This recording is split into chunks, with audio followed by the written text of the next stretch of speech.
This is VOA News. I'm Michael Brown reporting here in Washington. U.S. President Donald Trump's former longtime personal attorney, Michael Cohen, returns to testify Wednesday before the Congress House Intelligence Committee, one of several committees in the Democrat-led House that this week launched fresh investigations of the Trump administrations.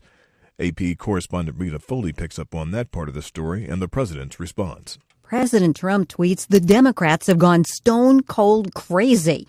Presidential harassment, he calls it, in all capital letters with an exclamation point. What brought on this reaction? The House Judiciary Committee's new investigation into what Chairman Jerry Nadler, a Democrat, calls possible obstruction of justice, corruption, and abuse of power. On Monday, the committee sent requests for documents to 81 people and organizations linked to President Trump and his associates. Rita Foley, Washington. U.S. Democrat Hillary Clinton, who lost the 2016 U.S. presidential election to Donald Trump, says she will not seek a rematch in 2020 as he seeks a second term in the White House. A long list of Democratic challengers has already announced they are seeking the Democratic presidential nomination to oppose Trump, including 5 women in Congress.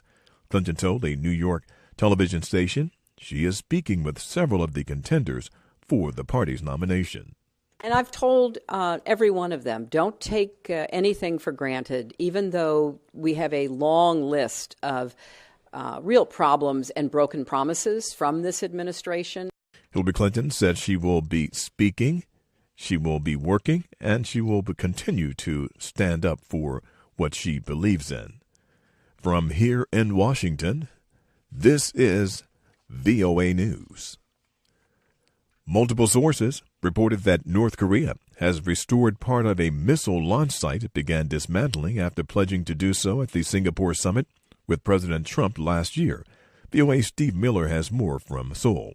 The Center for Strategic and International Studies concluded North Korea is pursuing a rapid rebuilding at the Tongchang-ri launch site, also known as Sohae.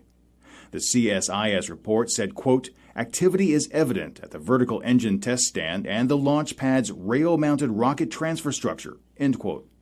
The news comes days after a second summit on denuclearization between President Trump and North Korean leader Kim Jong-un broke down over differences on how far North Korea was willing to limit its nuclear program and the degree of U.S. willingness to ease sanctions. There's been no reply from South Korean officials as President Moon Jae-in continues to work toward finding a way to resume denuclearization talks between Washington and Pyongyang.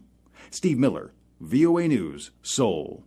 London's counterterrorism police are investigating who mailed 3 small bombs to 2 airports and a major rail station. No one was injured by the devices, one of which caused a small fire in an office building at Heathrow Airport. 2 other packages were discovered at one of London's busiest rail stations, Waterloo, and a third was found at an office at London City Airport. A British security analyst says investigators from Ireland are looking into the origin of the explosive packages because they have stamps from Dublin. Flights for no time were unaffected, though a light rail station in London was temporarily suspended.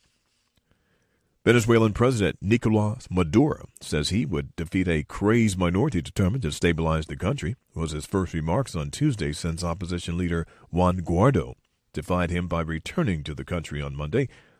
Maduro spoke during a ceremony to commemorate the 6th anniversary of the death of his predecessor, Hugo Chavez, calling on supporters to attend an anti-imperialist demonstration on March 9th, coinciding with an opposition march announced by Guaido.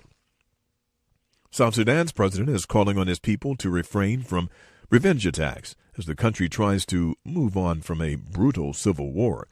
Speaking Tuesday, Salva Kiir said that with a peace deal in place, people must try to reconcile and peacefully coexist.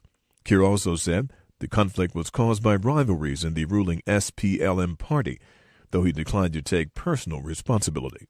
Despite funding and other challenges, though, Kiir said the former warring parties will soon form a transitional government of national unity. For details on more news, join us at voanews.com and on the VOA mobile app. From here in Washington, I'm Michael Brown reporting.